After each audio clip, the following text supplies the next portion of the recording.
Hello. नए घर का काम आपको शुरू करना है, बोर करवाना होगा। बोर करवाने के लिए आपको अपने घर का वास्तु और वास्तु का डायरेक्शन, ये दोनों ही इम्पोर्टेंट है। आप बोर कहाँ करवाएं, बोर किस डायरेक्शन में होना चाहिए, कहाँ पर नहीं होना चाहिए, किस जगह से कैसा पानी मिलेगा, उस पानी को हमको कहाँ कहाँ कैसे किस तरीके से यूज़ करना है। आइए इस वीडियो में समझते हैं। मेरा नाम है शिवम यादव, मैं हूँ आपका वास्तु कंसल्टेंट। चैनल का नाम है टेक वास्तु ऑफिशियल। इसी तरीके के वीडियोस को शेयर करते हैं हम टेक वास्तु ऑफिशियल्स में। जुड़े रहिए। आइए शुरू करते हैं। बोर के बारे में वास्तु क्या कहता है। Let's start.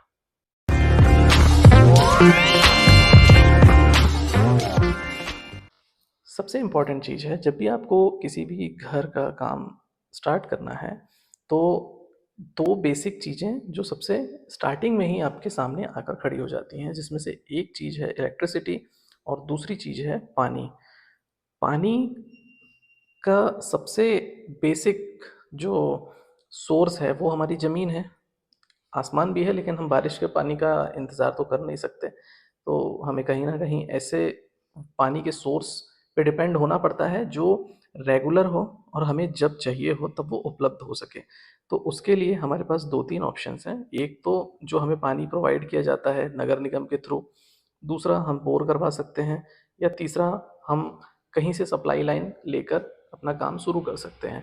लेकिन इन तीनों में अगर देखा जाए तो सबसे अच्छा ऑप्शन जो है वो है नगर निगम का पानी और बोर करवा लेना। जिन जगहों पर नगर निगम पानी की सप्लाई नहीं दे रहा है उन जगहों पे मजबूरी हो जाती है कि हमें बोर करवाना चाहिए। अब बोरिंग या बोरवेल करने के लिए वास्तु हमें किस डायरेक्शन की परमिशन देता है उसको समझते हैं। जैसा कि आपने मेरे प्रीवियस वीडियो में देखा होगा और मैंने कई बार इस चीज़ को मेंशन किया है कि अगर आपको पानी से संबंधित कोई भी काम करना है अपने प्लॉट में तो उसके लिए सबसे अच्छा जो डायरेक्शन है वो है ईशान कोण। जी हाँ, नॉर्थ ईस्ट का जो कॉर्नर है या नॉर्थ या ईस्ट, ये तीनों ही डायरेक्शन जो हैं ये पानी के लिए बहुत ही उत्तम क्षेत्र हैं। अगर आपको पानी से संबंधित किसी भी चीज़ को वहाँ पे निर्माण करना है, पानी की टंकी का निर्माण करना है, अंडरग्राउंड वाटर टैंक का, या बोर करवाना है, या किसी भी तरीके का कनेक्शन लेना है पानी का, तो उसके लिए सबसे अच्छा और प्रथम नंबर पर जो आने वाला डायरेक्शन है वो है ईशान कोण। इसके अलावा एक और गुंजाइश है, सेकंड ऑप्शन जिसको मैं बोल सकता हूँ वो है वायव्य कोण। वायव्य कोण यानी कि नॉर्थ और वेस्ट कॉर्नर। इसके अलावा आपको भूल कर भी कभी भी साउथ वेस्ट कॉर्नर में और ईस्ट साउथ के कॉर्नर पे, यानी कि आपका ईस्ट से लेके वेस्ट तक की जितनी भी डायरेक्शंस हमारे पास बच रही हैं, अग्नि कोण, नैवेद्य कोण, इन डायरेक्शंस में हमको पानी से संबंधित कभी भी कोई भी काम नहीं करना है। बोर करने के लिए आप कुछ मेथड्स का यूज़ कर सकते हैं, क्योंकि वास्तु आपको ये बता सकता है कि आपके घर में पानी का स्रोत किस डायरेक्शन से होना चाहिए, जो कि मैंने आपको बता दिया ईशान कोण से। लेकिन आपको वास्तु ये नहीं बताएगा कि पानी किस जगह पर करना है, क्योंकि हमारा जो ईशान कोण है वो अपने आप में बहुत बड़ा एरिया है।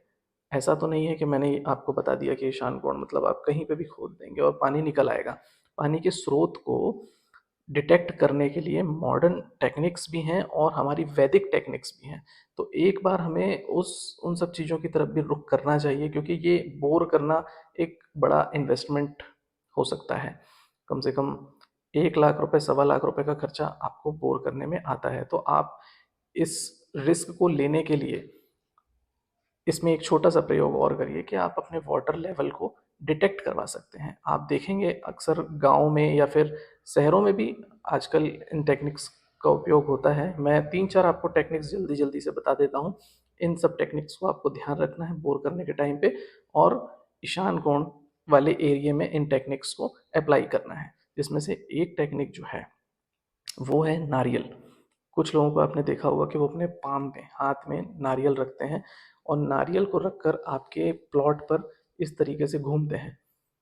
इस टेक्निक से जो नारियल होता है वो सोया हुआ होता है, और जहाँ पर भी उनको पानी का स्रोत मिलता है तो नारियल का जो सिर बोल सकते हैं वो थोड़ा सा उठने की कोशिश करता है। इससे ये समझ में आता है कि इस पर्टिकुलर क्षेत्र में इसके नीचे जो पानी का स्रोत है वो बह रहा है, और उस तरीके से एक डिटेक्शन किया जा सकता है और वहाँ से पानी का स्रोत निकलता है।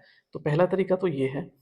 दूसरा तरीका ये है कि कुछ लोग कॉपर की जो स्टिक्स होती हैं उनको लेकर आते हैं, और जो आपको पता होगा कि कॉपर जो है एक बहुत ही बढ़िया कंडक्टर है इलेक्ट्रिसिटी का, और जो पानी होता है उसमें भी कॉपर कंटेंट्स होते हैं, तो वो दोनों आपस में एक दूसरे को अट्रैक्ट कर लेते हैं। तो जब भी वो स्टिक्स पकड़ के जिस डायरेक्शन की तरफ वो मूव करते हैं तो हमको उससे ये पता चलता है कि इस जगह पर पानी का स्रोत है। उसके अलावा और भी मॉडर्न टेक्निक्स हैं। कई लोग आजकल वोल्टोमीटर्स आते हैं, वो उससे डिटेक्ट कर लेते हैं। तो आप पानी से संबंधित या बोर से रिलेटेड कोई भी चीज़ अगर आपको डिटेक्ट करवानी है तो आप इन दो तीन चार प्रोसीजर्स में जा सकते हैं। कई पीएचई डिपार्टमेंट के गवर्नमेंट रजिस्टर्ड एम्प्लॉयज़ होते हैं, वेंडर्स होते हैं, जो आपको इन सब चीज़ों की जानकारी देते हैं। तो आप अपने घर में जब भी बोर से संबंधित कोई भी चीज़ करने का प्लान करें तो वास्तु प्रोस्पेक्ट में आपको ये देखना है कि ईशान कोण का डायरेक्शन, और आपको इन 3 या 4 मेथडों से ये पता करना है कि किस एरिया में आपका पानी निकलेगा। इस प्रोसीजर को अगर आप करते हैं तो आपका वास्तु संबंधित पानी से रिलेटेड कहीं पे भी कोई प्रॉब्लम नहीं आने वाली है।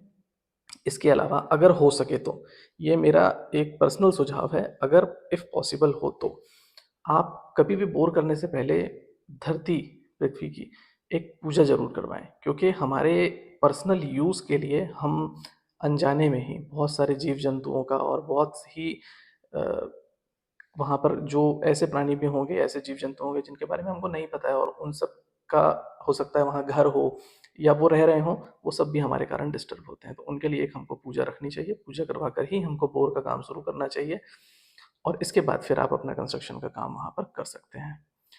बोर से रिलेटेड इस वीडियो में मेरे को लगता है आपको आपकी सारी क्वेरीज का आंसर मिल गया होगा। इसके अलावा अगर आपको कोई डाउट हो पानी से संबंधित आपके प्लॉट में तो आप कमेंट बॉक्स में डाल दीजिएगा। टेक वास्तु ऑफिशियल्स की टीम पूरी कोशिश करेगी आपसे जितना जल्दी से जल्दी हो सकता है जुड़ने की, और आपके जो क्वेश्चंस हैं उनका आंसर देने के लिए। सब्सक्राइब कर सकते हैं, लाइक कमेंट करिए, ताकि मेरे को आपका फीडबैक मिलता रहे और मैं उससे रिलेटेड और भी वीडियोस आपके सामने लेकर आता रहूँ।